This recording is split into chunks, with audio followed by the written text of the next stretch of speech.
in Memphis, but hey, Right. got a chance to come home and spend a little time with the family and pick life up where it needs to be picked up at. Well, how'd the tournament go? That's another story, man. I had a lot of injuries, had guys who didn't make it. We ended up going 2-4, like bad. It was we just lost some games, man. But I'm gonna say we were the Boston Celtics in Game 6 and in Game 7. Right. Yeah. I got you, man. Yeah. The difference between the two games. Yeah, I got you, man. Yeah. All right. So welcome to College SportsCast, guys. We're presented by we are sponsored by Bluegrass Breads, which is behind me, which is me, which is where I am.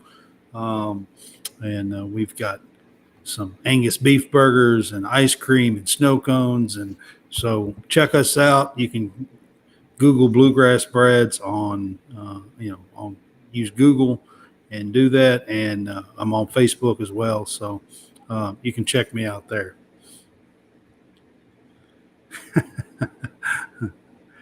All right, so a little bit of news right off the bat. So we have been a part of Let's Talk Sports for a while. Let's Talk Sports is combining or having a merger or joining. I'm not exactly sure how to announce that, but they're now part of Sideline Sports, and they're doing a network together. The two groups are. It's going to be combined by, I think, over 200 sports podcasts and shows. They are putting together a Roku channel, I believe. Will all be featured on there. College SportsCast has been featured on Let's Talk Sports since, I want to say, like last November, something like that. We've been on there a while.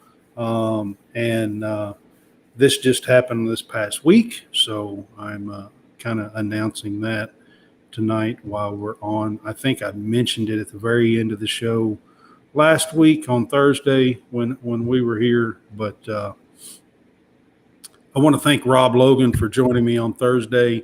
He filled in, done a great job. It was a fun show to do, so maybe we'll have him on again sometime as a guest.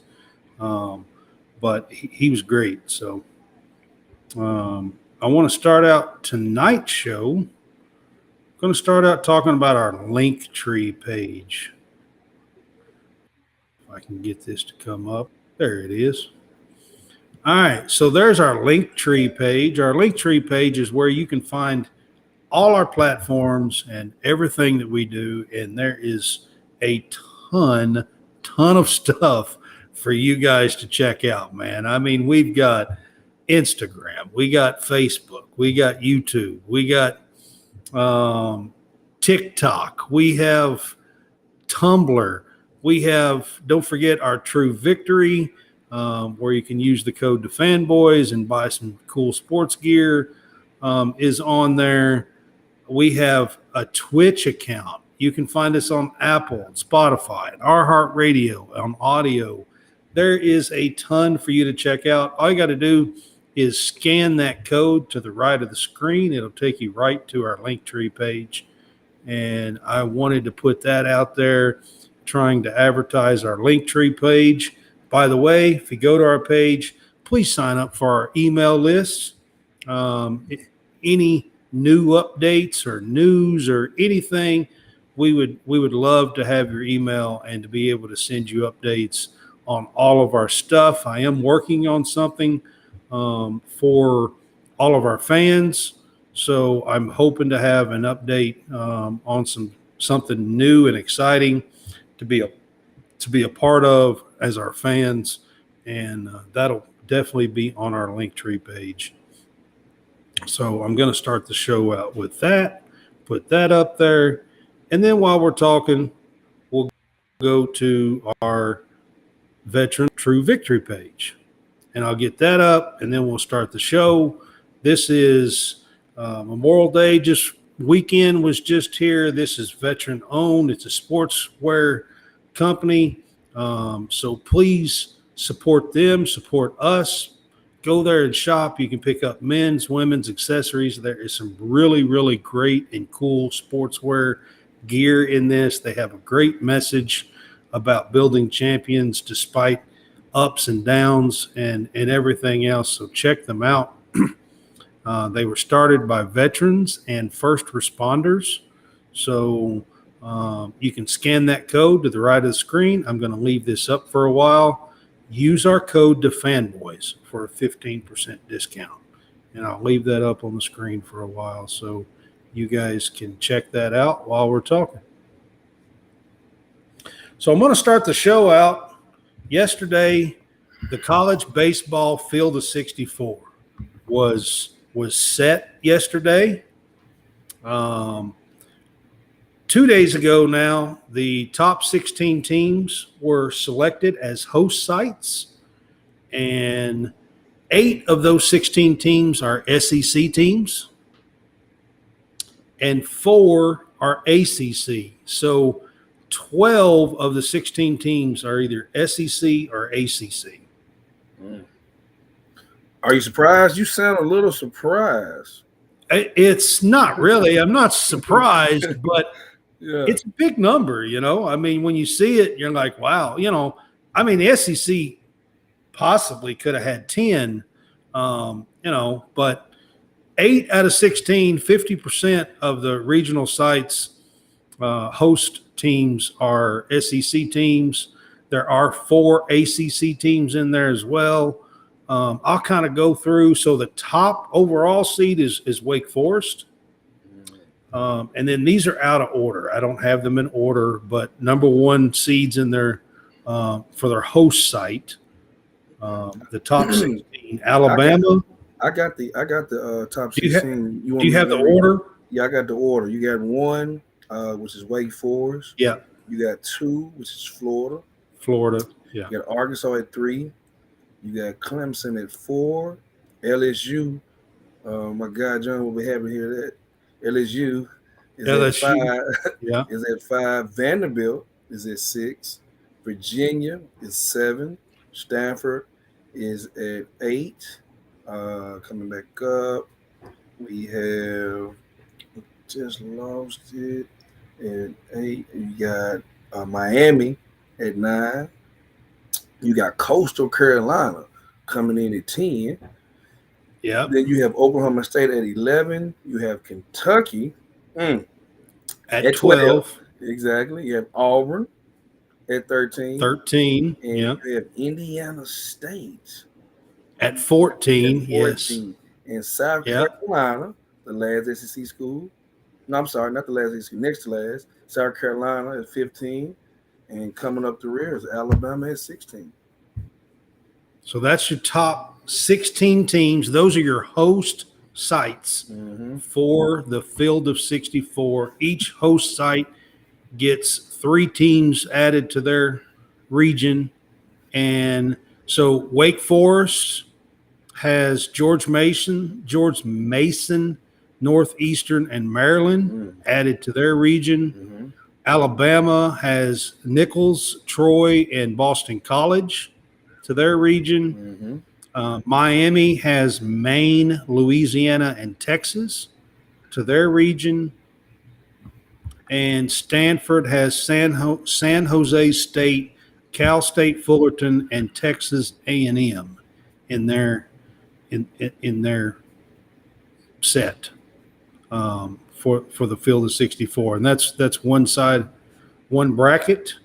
Then the bottom of the bracket is LSU, and they have Tulane, Sam Houston, and Oregon State.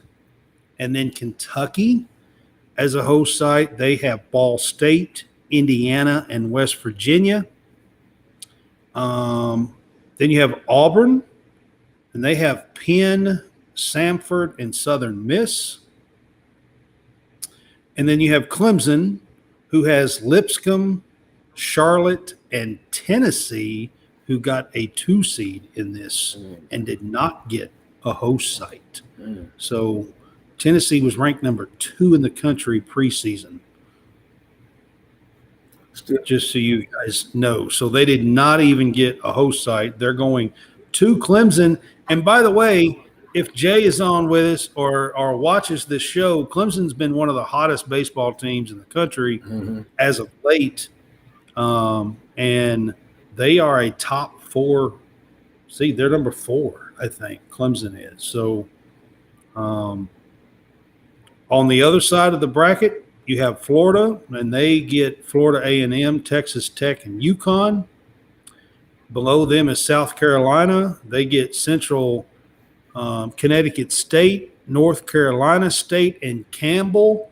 By the way, Campbell is the one team that I'm hearing the most uproar about that should have been in those top 16. They had a really great season, and they're not in that. They're one of the 2 seeds. So then you have Coastal Carolina. They get Rider, UNC Wilmington, and Duke.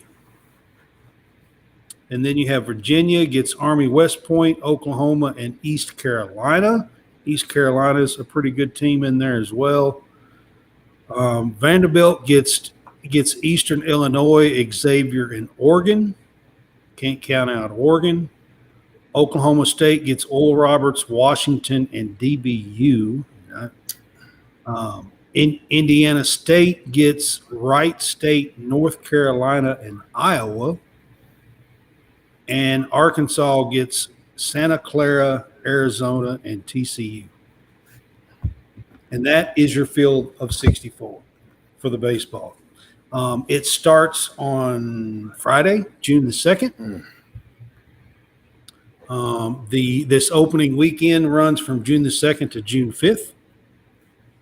So you have 4 teams that start out, and of course you have one winner that comes out of each of these sets of 4s and goes on to what's called the Super Regional. There we go. Yeah, this goes on. So the winner of these sets of 4 basically will go on to what is called the Super Regional. There will be 32 teams left after this weekend. It'll go down, and make sure I tell you why. No, there'll be 16 teams left after this weekend. 1 moves on. That's called the Super Regional. And then you get down to the 8 teams, and the 8 teams is what's considered the College World Series. Pretty good field. Yeah, I'm excited about it. Kentucky is in the field and a host team. First time they have hosted since 2017, and only the 3rd time ever that Kentucky has been a host team. So I feel like they got a pretty decent draw and bracket. Now, if they win their regional site, they do match up against LSU, which has been the number 1 team basically all year until the last couple of weeks. So they come in at number 5. So we'll see. Will you get a chance to go over there and sneak and catch a game if you're able to get away from your busy schedule? I would love to be honest with you. I would love to. It's the first time they have a brand new ballpark, Kentucky Proud Park. Yeah. And it's the first time at their new park that they're getting to, be a host site. Yeah. Now, I will say this, and I'm going to put this up on the screen. So they're having a little trouble. So the city didn't plan this out too well. And they are so this is actually happening, okay? So the city didn't plan this out too well, and there's some kind of huge country music festival going on in Lexington this weekend. And apparently none of the teams, even for the players, can find hotels within an hour of Lexington. So Kentucky has actually the kids are out of school, most of them and stuff. So the dorms are sitting empty. So Kentucky is actually opening up their dorms. That's not a bad idea. For all the teams. That's not a bad idea. It's not typical, but that's not a bad idea. So since the teams can't find hotels anywhere near Lexington, So you have Ball State, Indiana, and West Virginia that are coming to town. Their baseball teams and their families and Oh, I just thought about that. Yeah, the families. yeah, so you fans and stuff and everything. So it's kind of a big deal. So Kentucky is stepping up for the teams and saying, hey, you can use our dorms. But what about all the fans that want to come in and watch the game and you can't find any hotel rooms? What about, and I'm playing devil's advocate, Brad. Are there any sorority houses, fraternity houses on campus? Yeah, I'm sure there You is a know, bunch of them. Yeah, now I know the Airbnbs are probably sold out everywhere in Kentucky. You know that's probably gonna be the best course of action doing Airbnbs because I know we started doing those as well for the AAU teams. Put them in the house instead yeah. of being in a hotel. But I'm pretty sure whoever has Airbnbs, run the price up. Run the price up. Yeah. No kidding.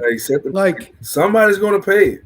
Somebody's going to yeah, pay double the market price to be at this yeah, region. And I can. Oh, listen. I hope you have a good chance. I hope your business booms. I hope it booms because there's going to be some people hungry. Some hungry people. yeah, yeah. This is true. Yeah. This is true. Yeah. Yep, absolutely.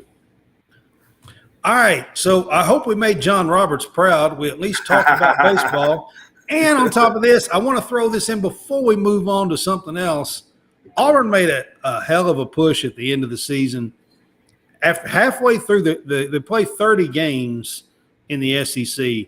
Halfway through, Auburn only had 6 wins. And I think they wound up tied with Kentucky at 16. I'm pretty sure. So they had a heck of a second half of the season, second half of the SEC season. It was a little more than half before they really turned it around overall. But the second half of the SEC season, they really started coming together and playing well. And they got a 13 seed out of it, or the 13th region out of it. Kentucky's 12, they're 13. I want to give John a little bit of props that Auburn put together a good second half and made a run. And now they get to host a region. And to be quite honest with you,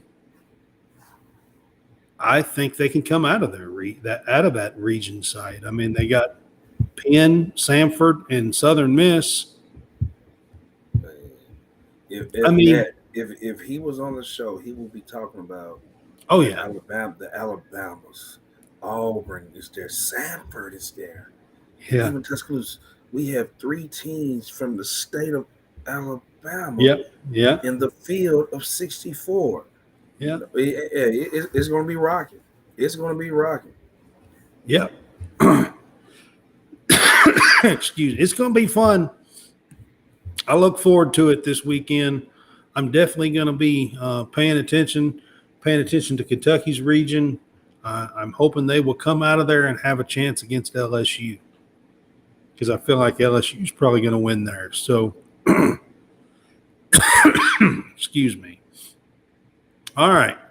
So I want to now move to NBA college. The college return deadline is tomorrow.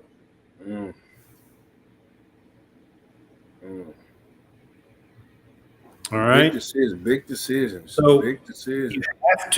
You have to come back by midnight Eastern time tomorrow, May 31st. So there is a lot of decisions that are being made. I noticed a lot today that have come out. So I want to run through some of these with you guys just to throw some out. There are some that are big names. There are some that are mid names. So we're going to kind of run through the ones that I have here. And Jason, you can stop me and chime in on whichever one you want to. But there's some bigger names and then there's not. So you know what I'm saying. So exactly. Akron's Enrique Freeman is going to withdraw from the draft and return to school for Akron. And he announced today Good Tyron decision. Tyron Lawrence, who has played the last 3 seasons at Vanderbilt, is Mhm. withdrawing his name and is going to return to school, but he is in the transfer portal. Gotcha. Gotcha. So we do not know where he is going to play next season, but he is withdrawing his name from the NBA draft. Okay. Okay. Arizona State's Marcus Bagley plans to stay in the draft. Mm. Mm. That one was a little bit of a surprise. New Hampshire's Clarence Daniels tells me that he's going to withdraw, and by me, I'm running through John Rothstein here.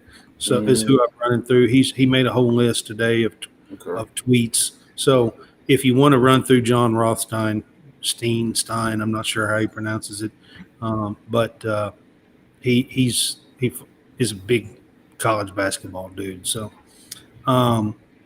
anyway. Clarence Daniels, New Hampshire, is returning to school, withdrawing from the NBA draft. San Diego State's Jaden Ledee is withdrawing from the 2023 NBA draft and returning to school per his Instagram. That is big. That's a big one right there. That's significant Mountain West news right there. Sources are saying that Villanova has emerged as a strong potential destination for Richmond transfer Tyler Burton. Burton is also an early entrant for the NBA draft, but now they are expecting him to return. Averaged 19 points a game, 7.4 rebounds last season for Richmond. Kim English, the new coach at Providence, said today on College Hoops Today podcast that he plans on having Bryce Hopkins be a much more of a three-point shooter this coming year. So that's a little bit of news. Grant Nelson. Ding, ding, ding, ding, ding. Withdrawing from the 2023 NBA draft and will return to a school. Grant Nelson averaged almost 18 points and 9.3 rebounds last year for North Dakota State and is in the transfer portal and a big-time kid, okay? And he put Portal Combat, which his phone line, as soon as he announced that, probably has been getting ding, ding, calls out the wazoo. That kid can really play. Surprised he stayed in. I'm surprised he went. I'm sorry, surprised that he's coming back. Surprised he was. So he's withdrawing from the NBA draft.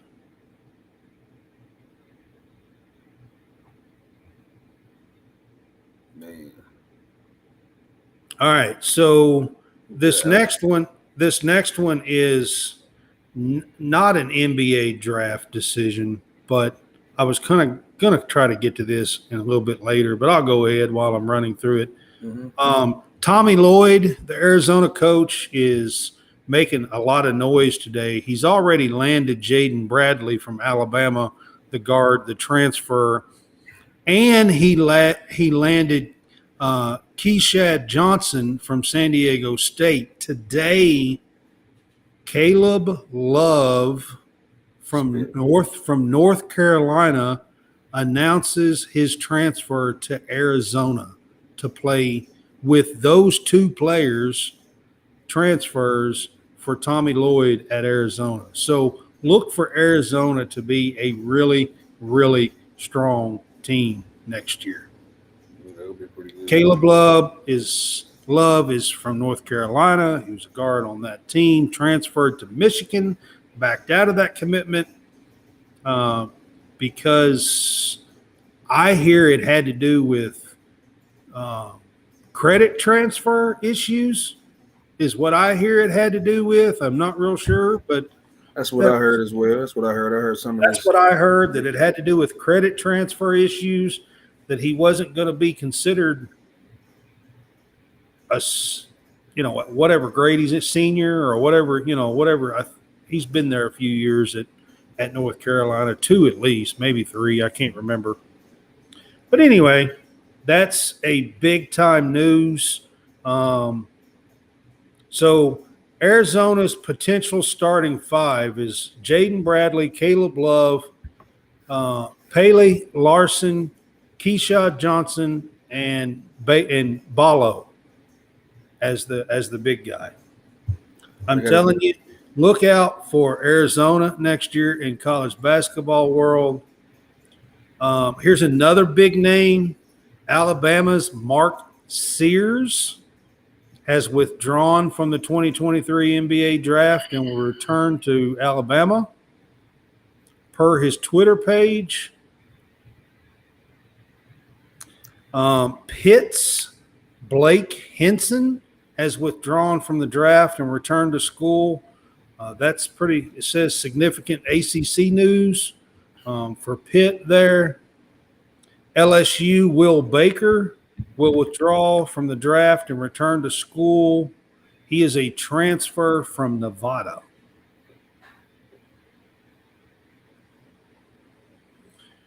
Tulane's Jalen Forbes and Kevin Cross are both withdrawing from the draft and return to school. Here's another pretty big name. Houston's LJ Cryer plans to withdraw from the draft and return to school. Here's another one that's in the transfer portal, by the way, that is not picked to school. R.J. Dennis is withdrawing from the 2023 draft after doing a workout today with the Milwaukee Bucks. He's transferring from Toledo and is not picked to school yet. Here's a pretty big one for you guys. Hence why I'm wearing the shirt. Yeah. Ole Miss. You guys is Ole Miss. He played at Ole Miss. So, all right. Ole Miss, Matthew Murrell is withdrawing from the draft and will return to school for next season. That's pretty big. That's big. And that's big for Ole Miss. Big for and we also received Alan Flanagan from Auburn. Oh, really? He has committed to Ole Miss. Hence why I'm wearing the Ole Miss shirt today. Hey, and he's got some recruits and stuff in too. So he's doing a great job down there so far. He's revamped the roster so far, and we just got a commitment from a kid that's going to overtime elite who will be there next year. So things are trending up in Oxford the only way they can because we were down. Yep, absolutely. And Chris Beard's doing a great job so far. So got to give him some props on that. Ohio State's Justice Suing is staying in the draft. Yeah.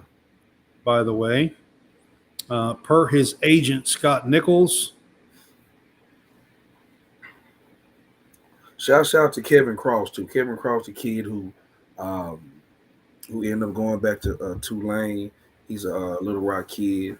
I played ball with his dad in high school. Saw that young man grow up, mature, get his body together. Really took it seriously, and he put his name in. But he's going back, looking for him to have a big year. So shout out to who we call Junior, Kevin Cross Jr. Shout out to Kevin Cross. All right. Another one, Gonzaga's Steel Venters is planning on withdrawing from the draft. He actually played at Eastern Washington last year and is a transfer. Mm-hmm. Georgia's Terry Roberts will not use his COVID year and is staying in the NBA draft.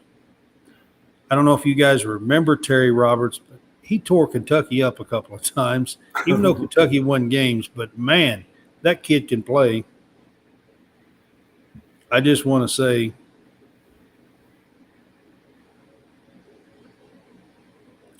so that was one Georgia lost. Russell Shewa has withdrawn from the 2023 draft and will return to school. He's going to Georgia. He's a transfer from South Florida.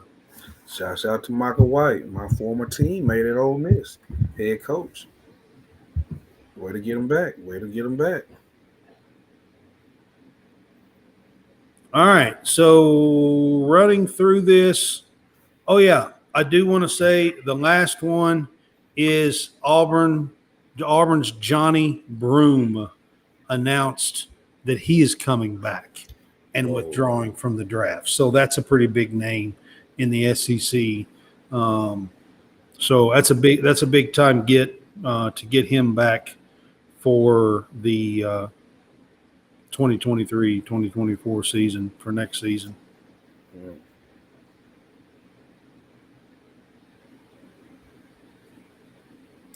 I was big. It's big for Auburn.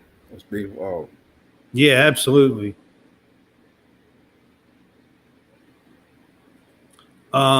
Ryan Kalkbrenner is returning to Creighton, which is a big time get. If they could also get Trey Alexander back, Creighton will still be a really, really good Big East team next year. I'm waiting on that one. Trey Alexander, got a chance to coach him up during the COVID year. He played with me in a couple tournaments. I actually talked to an NBA scout about. Had a conversation about him. Saw his dad over the weekend, and I knew they had to get ready to be making decisions. So I think if he doesn't, hear what he wants to hear, I think he'll be back at Creighton, looking to have a breakout junior year. Yeah, Trey Alexander should actually probably come back. He's actually those two on the show I did last Thursday with Rob Logan. Mm-hmm. We did a show where one of the topics that we did was the 13 or 14 top NBA college decisions to stay or go that will affect the college basketball season next year. And those two were on that list. Two of the names that we talked about. You're right. So one of them, Ryan, has already announced that he's coming back. So now we are paying attention to Trey Alexander and see if he's going to come back as well. John Roberts is on with us. What's up, John? Yo, what's up, John? What's up, man?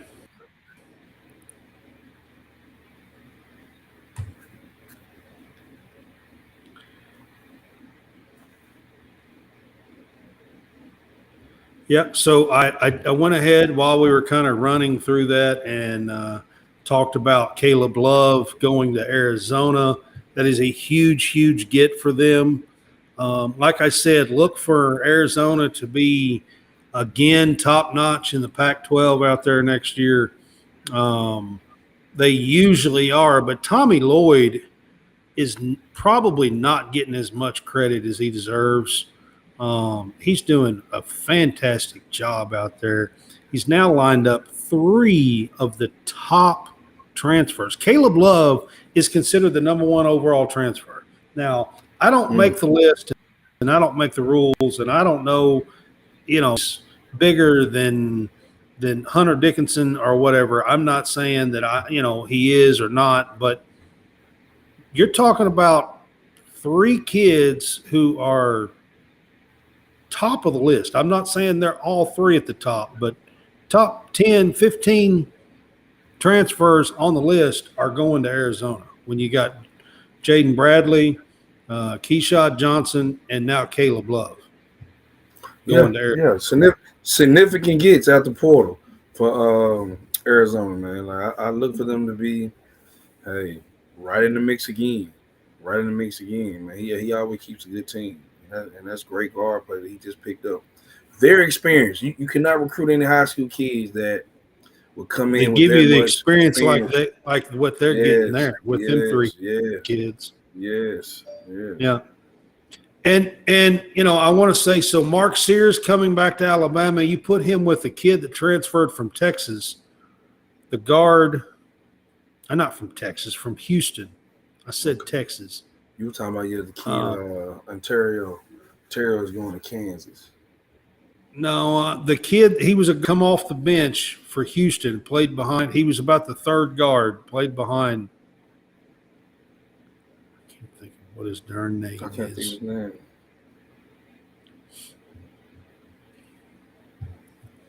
Anyway, he transferred to Alabama. You put Sears with this kid that I'm talking about. I'm telling you, they're going to have a stellar backcourt, and that's with losing Jaden Bradley as a transfer that's going to Arizona that we were just talking about. And I was So, shocked by that one. I was shocked by that one. John, if you can join us Thursday, I'd appreciate it, man. Jason's probably going to be busy, so um, I'd appreciate it. We'll get something lined up if you can. Man, old John. Yeah, John hadn't been on for a couple of weeks. He's pulling some overtime and doing some heavy stuff with work, just like a heavy load on him with work and stuff. So he hadn't been on for a couple of weeks. But you'll be happy to know, John, that we opened the show with the Field of 64 baseball, just so you know. So you're going to have Yeah, to go back and watch because we already yeah. hit all that. But you're going to have to go back. We at least hit on it, talked about it, opened the show with it. So um, you should be proud. Like you really should be proud. And you know he is. You know he is. He got Auburn, Sanford, and Alabama right there. I know he's not much of an Yep. Alabama guy, but Auburn, yes, more definitely. Yeah, absolutely, man. All right. So my next thing we're going to do is I'm going to get off here and take off the True Victory for just a few minutes. And we are going to let Fresh talk about the Real Channel. I'm going to let him get this up on the screen for you guys. And we are featured on Sundays when we do a Sunday night show. There's been some holidays and things. This past weekend was Memorial Day, and we've had Mother's Day, and we've had Easter, and Father's Day is coming up, and so we haven't been doing as many Sunday nights. But when we do, we are featured on Sunday nights on Howie's the Real Fresh channel, and I'll let him speak and tell you a little bit about the Real Fresh channel. Hey, I am Hal Fresh here to tell you about the Real Fresh channel. That's right, youtube.com/the Real Fresh channel. We are a network aiming to bringing you various content each and every day, different types of podcasts, different type of content. Anything from college sportcast and fresh takes for some sports. We also got You Want to Do What? We got the Wrestling Corner. We got live stream. Just go over to youtube.com/the Real Fresh channel and hit us up today. Thank you for checking it out. Appreciate your time. It's real fresh. All right, guys. So that was Howie with the Real Fresh channel. Howie Fresh, to be honest with you. And he is part of the Fanboys. He's also part of Let's Talk Sports and the merger with Sideline Sports as well. So he is a definite friend of the show, and we try to announce and hit him up whenever we can. Try to get him on the show there with his channel that he tries to promote. So we appreciate that. All right, so we're going to kind of start going towards some football stuff, and start with some news. So Iowa's longtime AD Barta announced today his retirement. Now, it's not immediate or nothing. And I didn't check out the full story. I'm not exactly sure when he is scheduled to retire yet, but it is kind of significant news for the Iowa AD. So Iowa has a long time head coach, football coach there with Ferentz. And they have a spectacular and great girls team that got all the way to the finals and lost to LSU. And We'll be got one back of in the the Final Four. We'll be back in the Final Four and next got year. one of the best girls in the country there playing with them.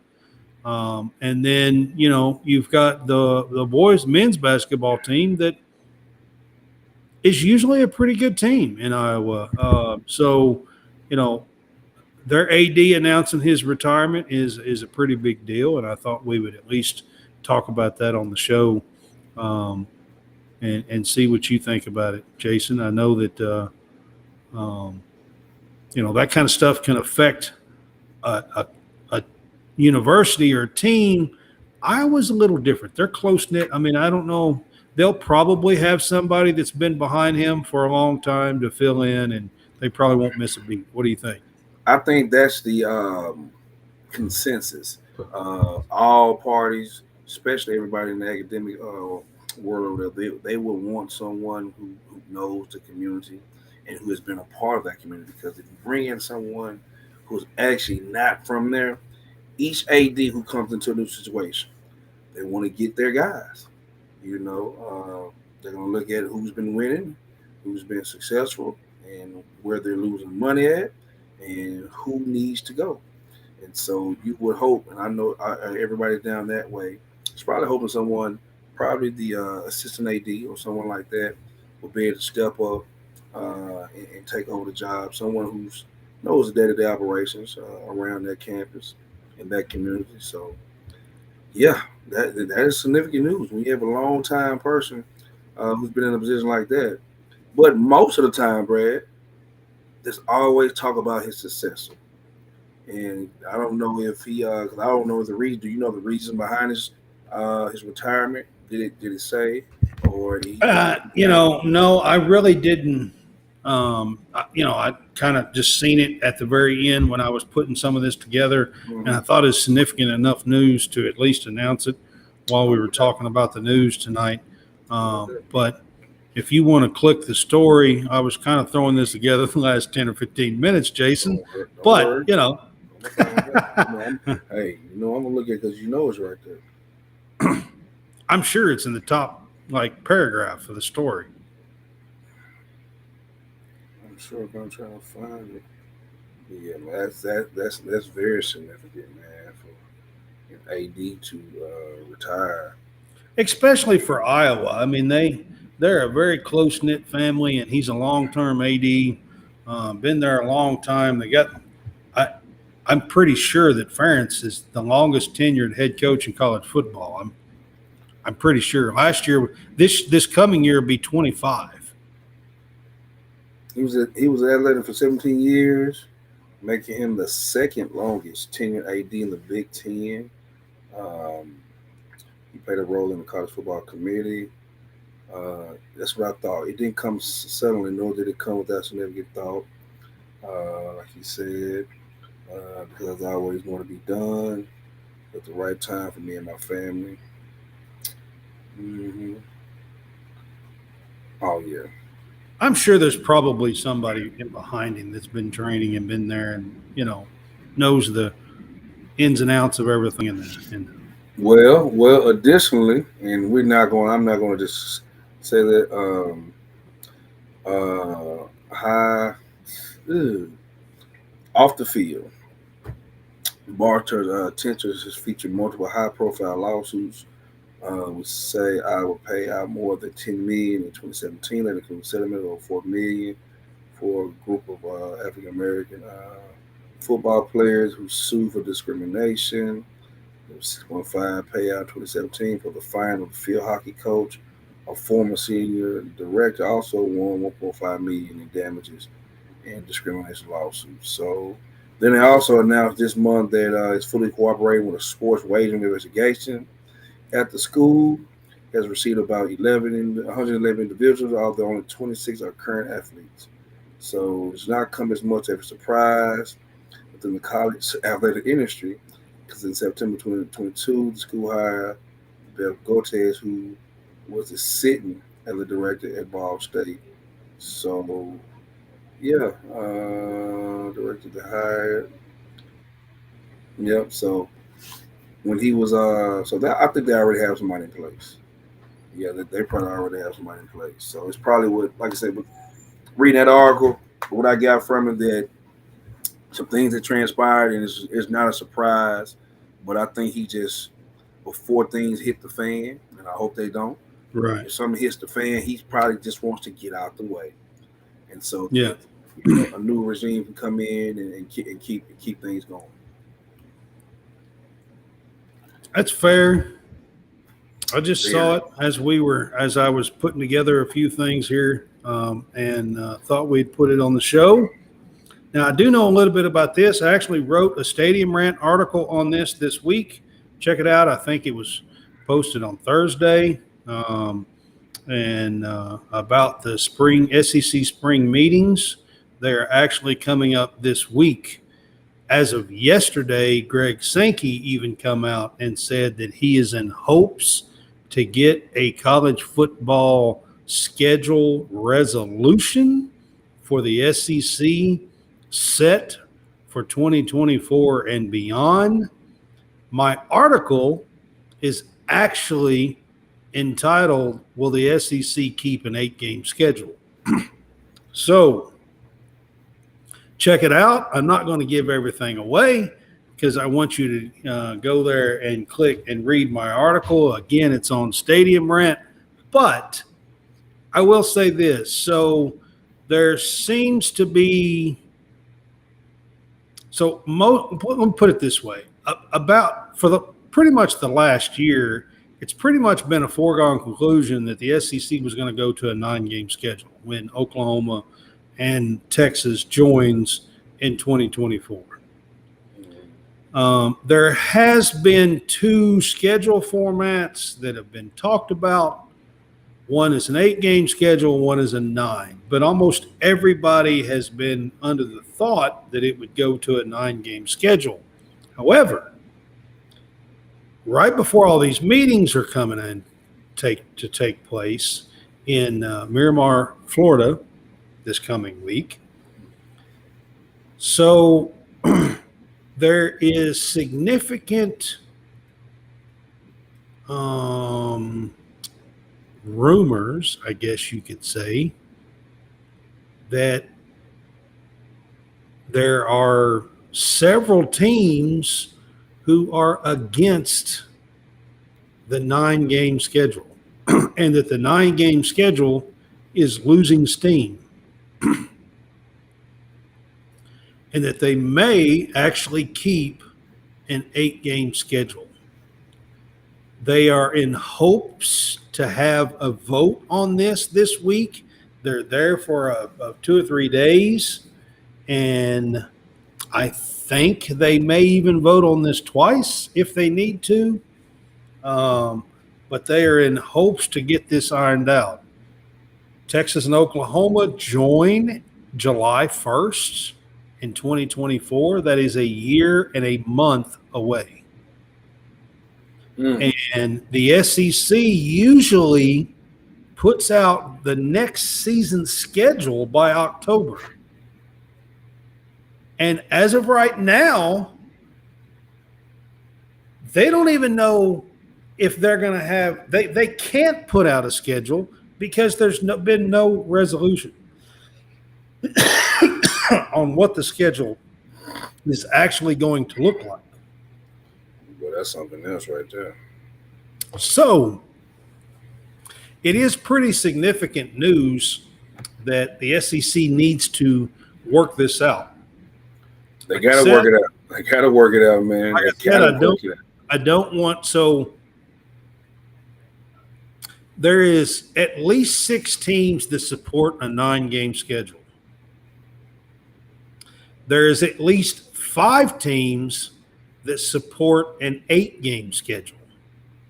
Okay? So that's 11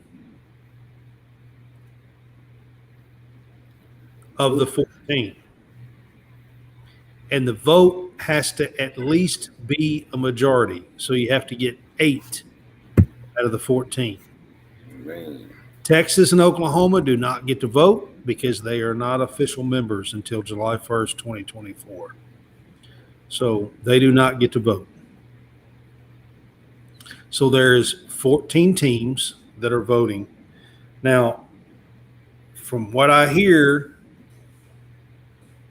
there are 3 teams on the fence, one that has not given an indication either way, but that team is Vanderbilt. And it's very hard for me to imagine that Vanderbilt wants a 9-game schedule. Okay? Let's just be honest. Well, you never know, man. Hey, Vanderbilt might think this their year. This is their chance. I mean, it's just hard for me to imagine that Vanderbilt wants a 9-game schedule when they already play an 8 in the SEC, and it's Vanderbilt. I mean, come on, they're dogs in every game, Hey, and you know that. yeah, you're right. But hey, They're underdogs, and by dogs I mean underdogs. They're underdogs in every game. I'm gonna say this, and you're probably gonna laugh. Jerry Stackhouse has revived the Vanderbilt athletic. Okay. The athletics. Yeah. The whole athletic. Hey, Vanderbilt did just win the baseball conference championship. Hey, baseball, basketball, football. I mean, so maybe they're gonna shock the world and win the SEC in football. Now I'm not gonna go that far, but I'm gonna say that they might have a winning record. All right. Okay. If Vanderbilt has a winning record, that is the coach of the year. Doesn't matter. All right. So then the other teams, there are 3 teams that are supposed to be on the fence. That is, like I said, I'll let you try to read my article and get some of this information, but there are 3 teams supposed to be on the fence. And then there is one team, and it happens to be the head dog right now of the SEC, and that's Georgia, that wants to know, and it's a legit question. They want to know, is the TV rights contract going to be renegotiated to add money to be split to add a 9th and extra week of SEC heavy big hit games? And it's actually right. So the contract was negotiated for 8-game seasons. And if you start adding a 9th game in and you generating whatever, $100 million more dollars, $50 million more dollars because you're adding an extra SEC week of football. That's 8 extra games, by the way, that are on networks and making money. All the games will be making money. Georgia wants to know, hey, if we're going to go to 9 games, we need a piece of the pie. It should be split just like all the rest of the games. What do you think of that? I think they got a point. I mean, they've been doing revenue sharing forever. Yeah. I can understand that, but man, it's a lot of money involved, Brad. It's a lot of money involved. There is. I mean, SEC football is a huge deal. I mean, you add 8 games in 1 week to the schedule, and you're adding millions of dollars. Yeah, it's generated because you know how it is. An SEC football game in your town, generates money. Everybody is successful. They're all on national TV. Yep. So they're all getting the TV rights and the commercial money and everything else. They're all getting that stuff. Mm-hmm. And viewership is out the, you know what? And then you get, the home crowd, the crowds that are there and the money that's brought in for that and everything else. I mean, so it's significant. I mean, it's significant money. Yeah. So Georgia wants to know, hey, if we're going to 9 games, we need to have a piece of the pie. You're right. You're right about that. They've been doing revenue sharing for years and years and years. They were probably doing it when you were there. Man, it's very, but not to the magnitude that it's been since the SEC network has launched its own network. But yeah, it's yeah. Mm-hmm. Yeah, and it was launched. Gosh, was it launched like in 2008 or something now? I don't know. It's been a while. It's been a while, but yeah, it's very significant. Yeah. So, anyways, check out my article. Again, I'll give it a little hit, Stadium Rant. Check it out. And it's, again, on whether or not the SEC is going to keep an 8-game schedule or not, which is a little surprising. And most people probably thought they were going to 9. Mm-hmm. Mm-hmm. Not so fast, my friends. Not so fast, my friend. Not so fast, my friends. Mm-hmm. Who says that? That's Lee Corso. Not so fast.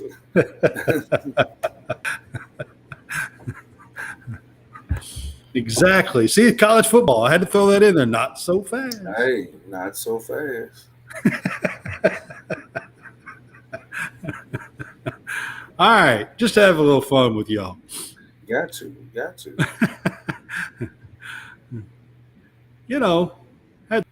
throw that in there.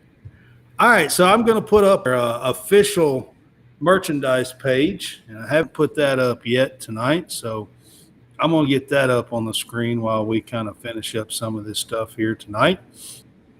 Again, it's a QR code that you can scan, and you can go to our official merchandise page and get our custom art logo, and you can get it on shirts. You can also get college SportsCast basketball, football, baseball, softball, volleyball, soccer.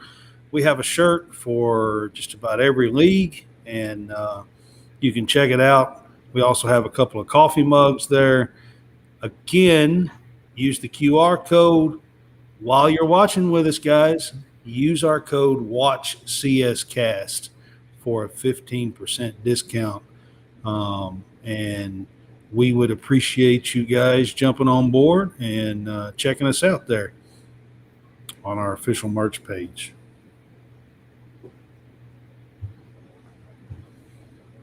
All right, so the last little bit of college football stuff that before we get to our segment that I was going to do is June is an absolute monster, huge month in recruiting. So we've been through a dead period since the end of April, 1st of May, and there's really been no off-campus recruiting. But starting this weekend, for the next 4 solid weekends in June, official visits start in college football. And any and all these teams are going to be, trying to set up as many big-time visits as they can get, and try to, this is the summer visits here are the peak of getting commitments in the fall. So they come to big visits here most of the time, okay? And then they come to games early in the fall. You start getting them to some home games in September and October. And if they like their visit here in the summer and come to a game, then they usually start making decisions in September, October after coming to games, and you start seeing some fall commitments. So this is a huge time of year for all college football. Kentucky's got some stellar visits lined up I'm kind of excited about it. They are Kentucky football. I just want to say this: Mark Stoops has absolutely changed the game for Kentucky football. So I was talking to a North Carolina State fan, and North Carolina State has been pretty significant in the ACC the last 5, 6, 8 years, and they probably averaged 7.5 wins or something over the last 5, 6, 7, 8 years in the ACC. But he told me, he said, Brad, he said, Kentucky is head and shoulders above what North Carolina State is recruiting right now. He said that the type of talent and the players that Kentucky is recruiting and going up against, that North Carolina State's just not in that echelon yet. Kentucky's recruiting with the big dogs, guys.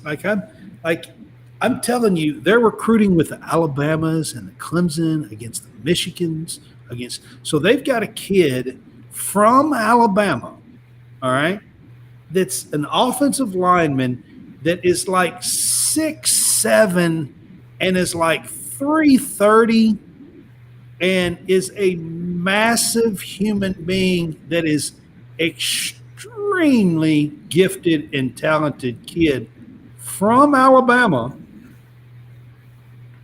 that is coming on an official visit either this weekend or next weekend. I can't remember exactly which one he is, but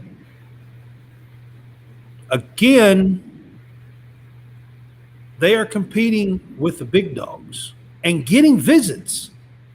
So you only get 5, all right? So if you're from Alabama and you're lining up, you're going to Alabama and you're going to whatever, Texas A&M, and you're going to Auburn, and then you say, out of my 5, I'm going to Kentucky. I'm telling you guys, that shit's it's not only exciting, it's significant. Yeah. It really is.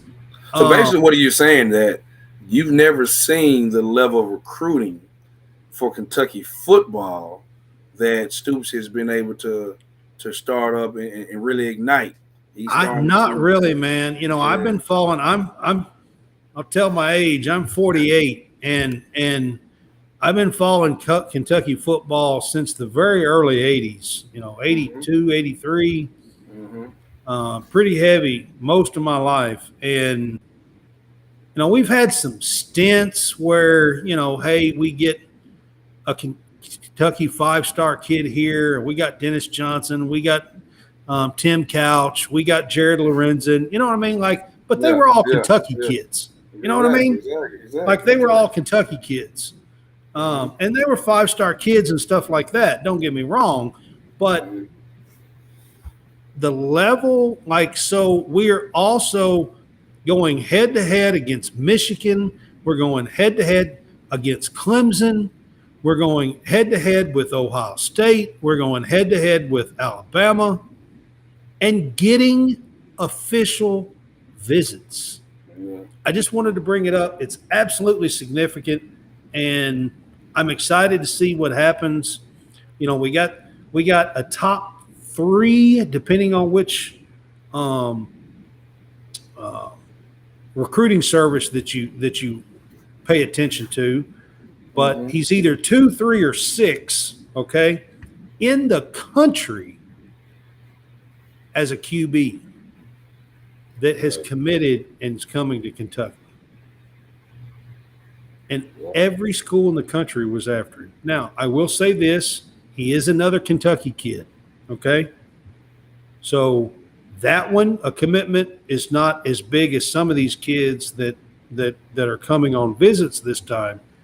But even if you are a Kentucky kid and Alabama comes calling and Michigan comes calling and Clemson comes calling,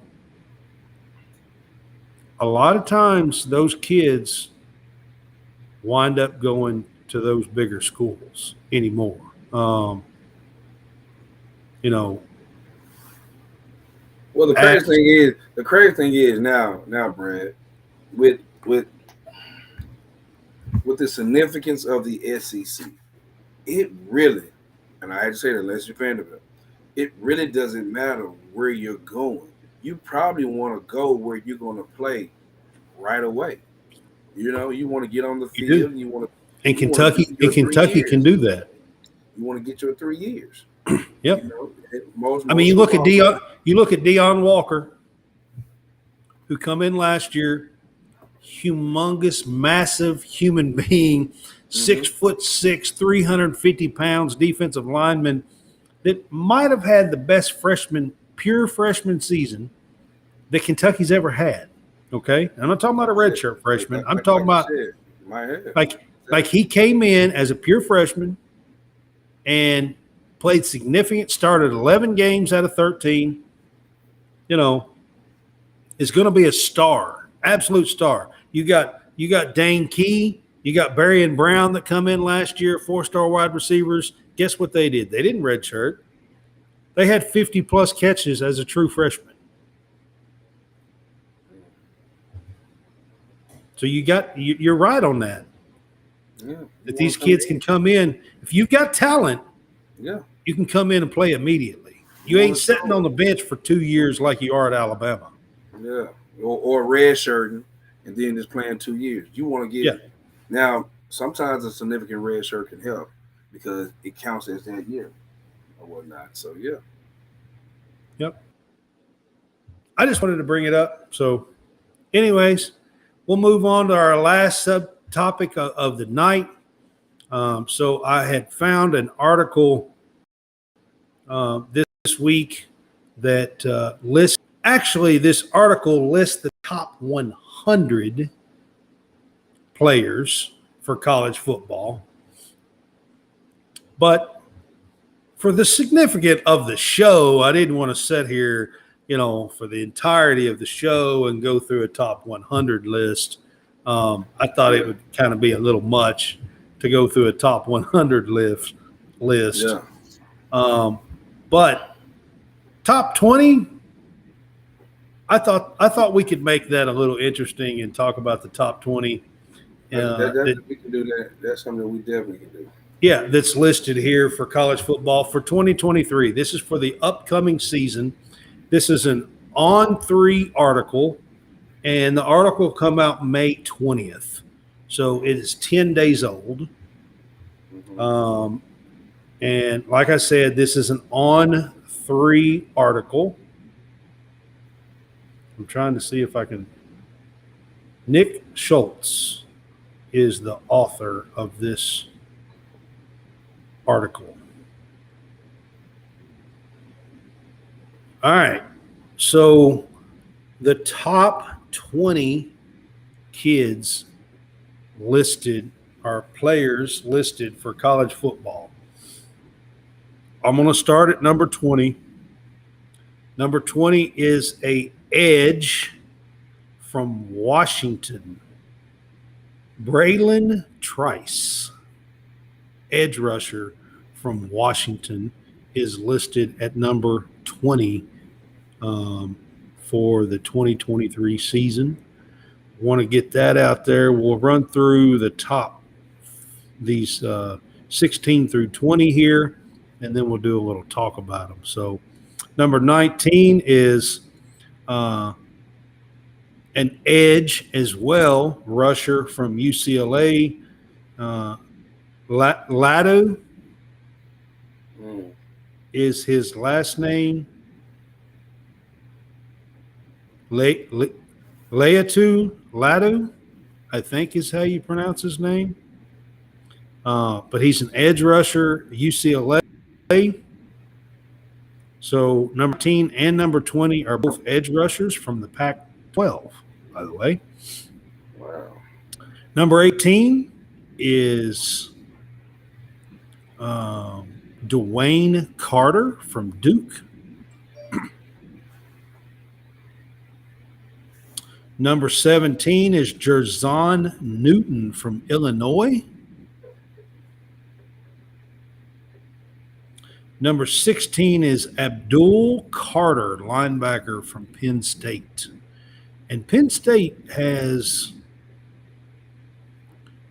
3 of the top 20 players, by the way, listed on this article.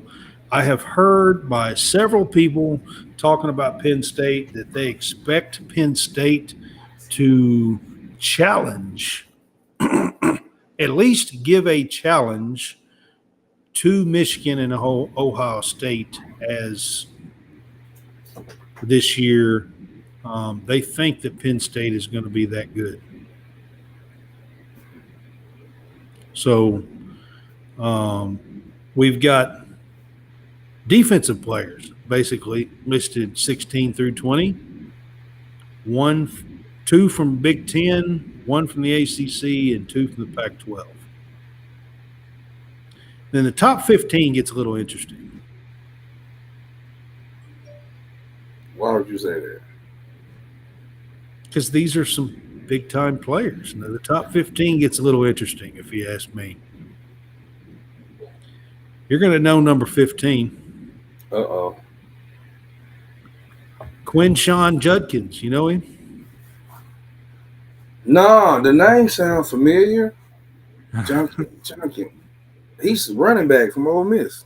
Running back from Ole Miss. Yeah, I like that name. Sound real familiar. Like, yeah.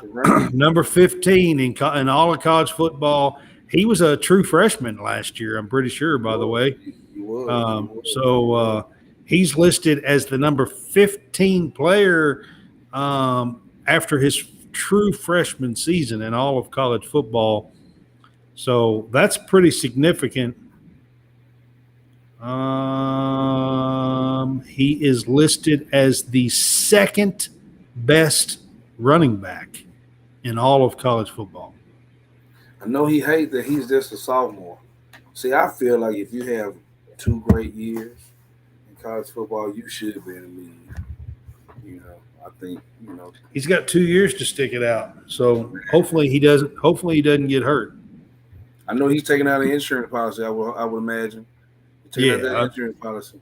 Yeah, absolutely. Speaking of, so number 14 is the other running back, and that's Blake Corum, running back from Michigan, and he actually got hurt towards the end of the season last year. Yeah, that hurt them. And missed the last 4 games, I think. 2 games at least. Yeah, it was the last 2 games. You're right. I believe it was the last 2 games, I believe, which they wound up winning the Big Ten championships without him. Mm-hmm. But then, of course, losing to TCU in the playoffs without him.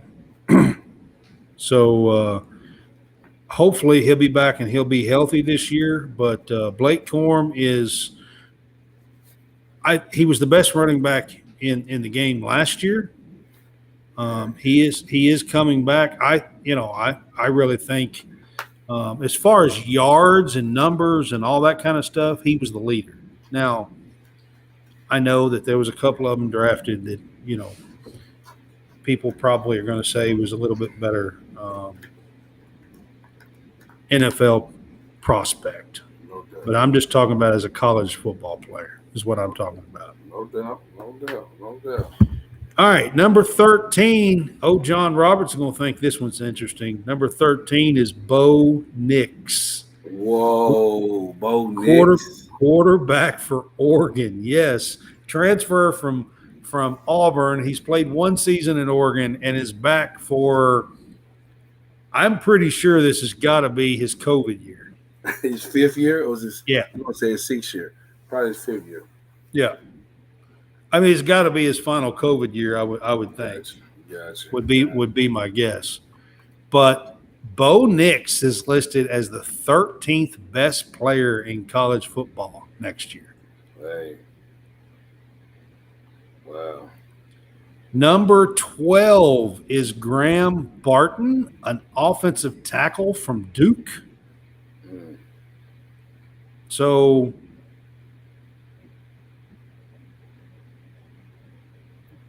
wow. Number 11 is Michael Penix Jr., quarterback from Washington. Interesting. I'm telling you, watch out for the Washington Huskies next year. Like I think they can challenge for the Pac-12. I really do.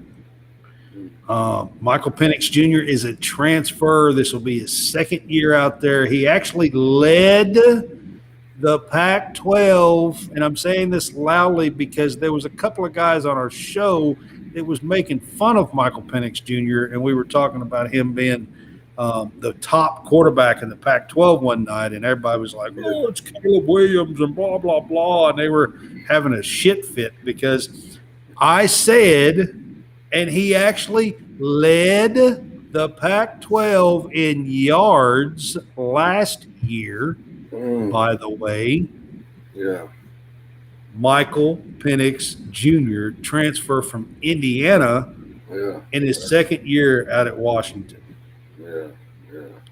All right, number 10, Kalen King, a cornerback from Penn State. That's the second Penn State guy that was listed on this list, by the way. Number 9 is the name. The name says it all. I mean, sometimes you got to have just a catchy name. I mean, you can't get much catchier than this. Kool-Aid McKinstry. His name is actually Kool-Aid, guys. I mean, I'm not making this up. He plays at Alabama. He's a cornerback. I'm not making this up. I promise.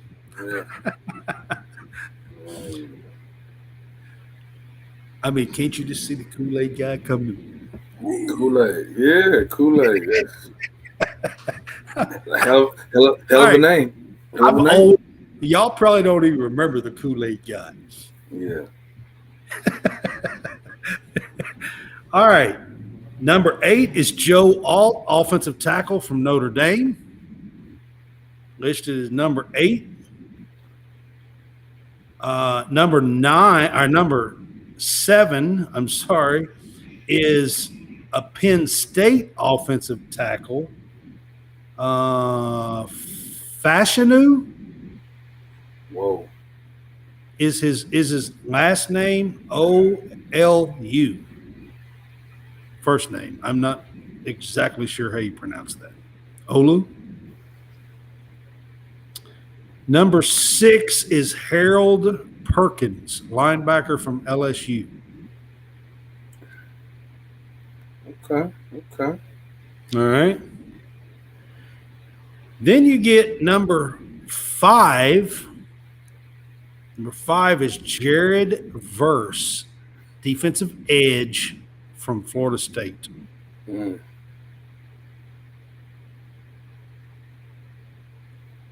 Number 4, and you were talking about Judkins. Too bad he's a sophomore.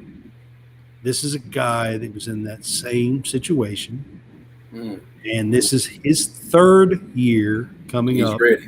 He's ready. Brock Bowers. Tight end.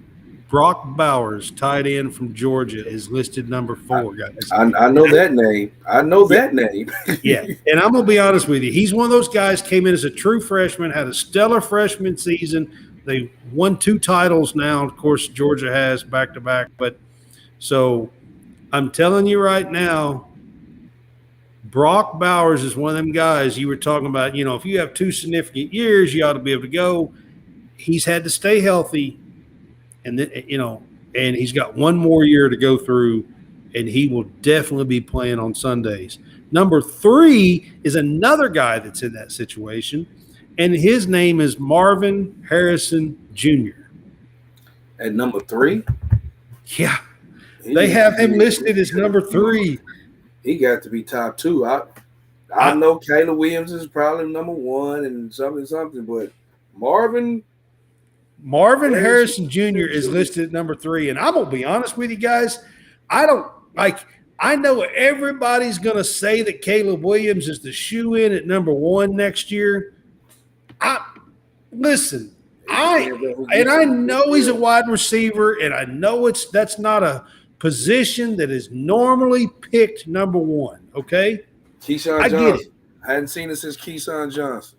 I know that's not a position that's not picked number one. Okay, it's just not. Damn, Marvin Harrison Jr. is a ball player, guys, and he's a game changer. I think he's head and shoulders above the first round guys that were picked this year. I think that with the production and the immediate impact of two wide receivers, he might be the number one overall pick. And I'm talking about Justin Jefferson and my guy Chase. Yeah.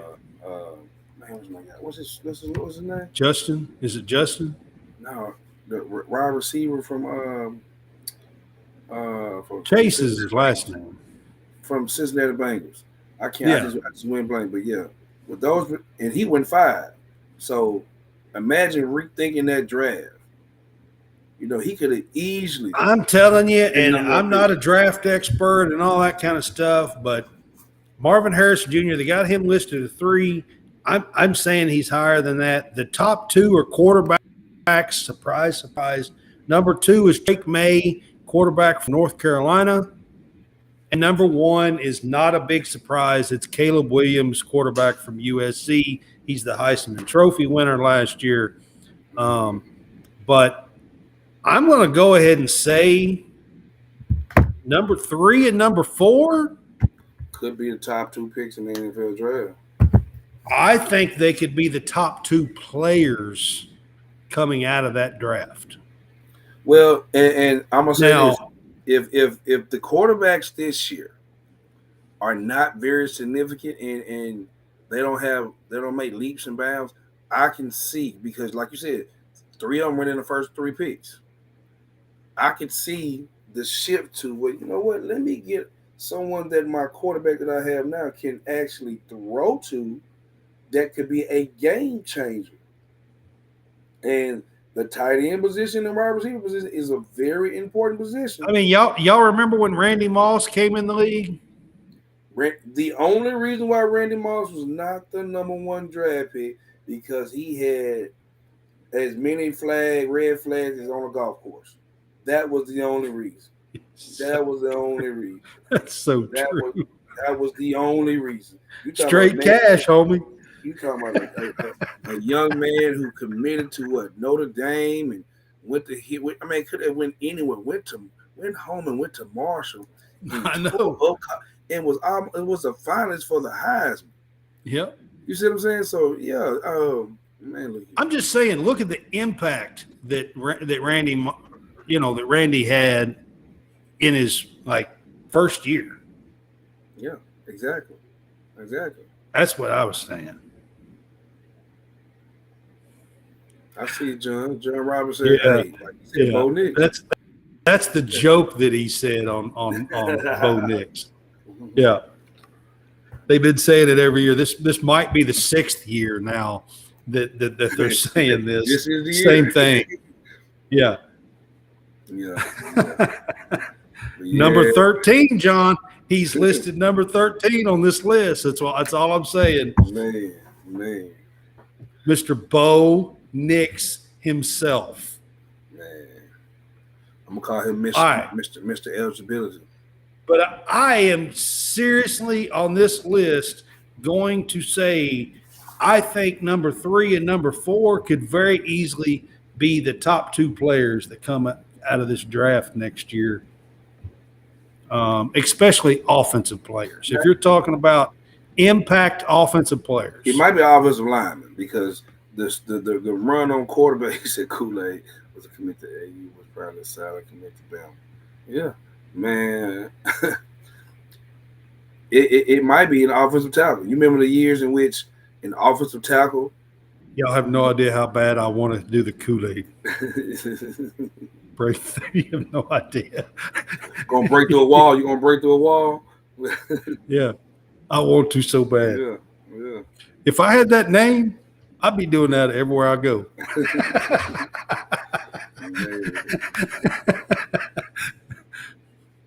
I would. I ain't even playing. I don't care if I was 6 foot and 165 pounds because he's a cornerback. Okay. So he's not like probably, we're probably not talking about a kid that's like, 6'5" and 285 pounds or nothing. He's a cornerback. But if I had that name, I'm telling you right now, I'd be breaking. I'd have me an entrance. No doubt. I'm not even playing.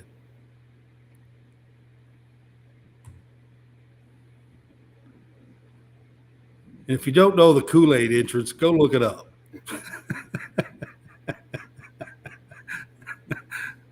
Maybe I'll break it out next show. Maybe.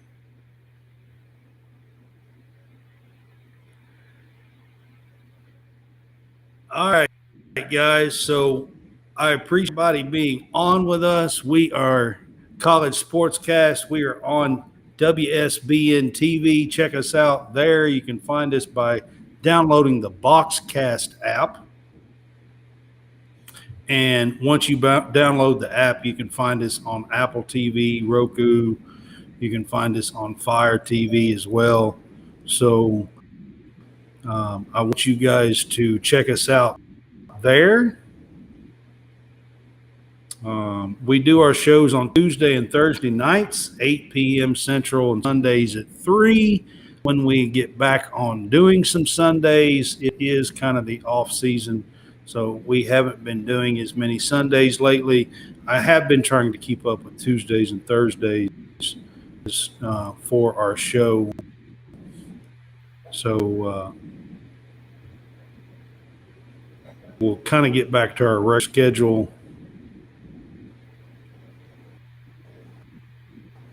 before too long, but that's our regular schedule there, Tuesdays and Thursdays at 8 p.m. and Sundays at 3 p.m.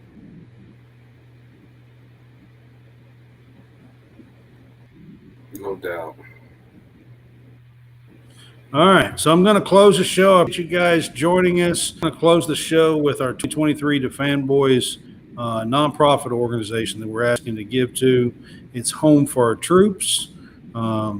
They are helping rebuild lives with injured and wounded vets by building them houses.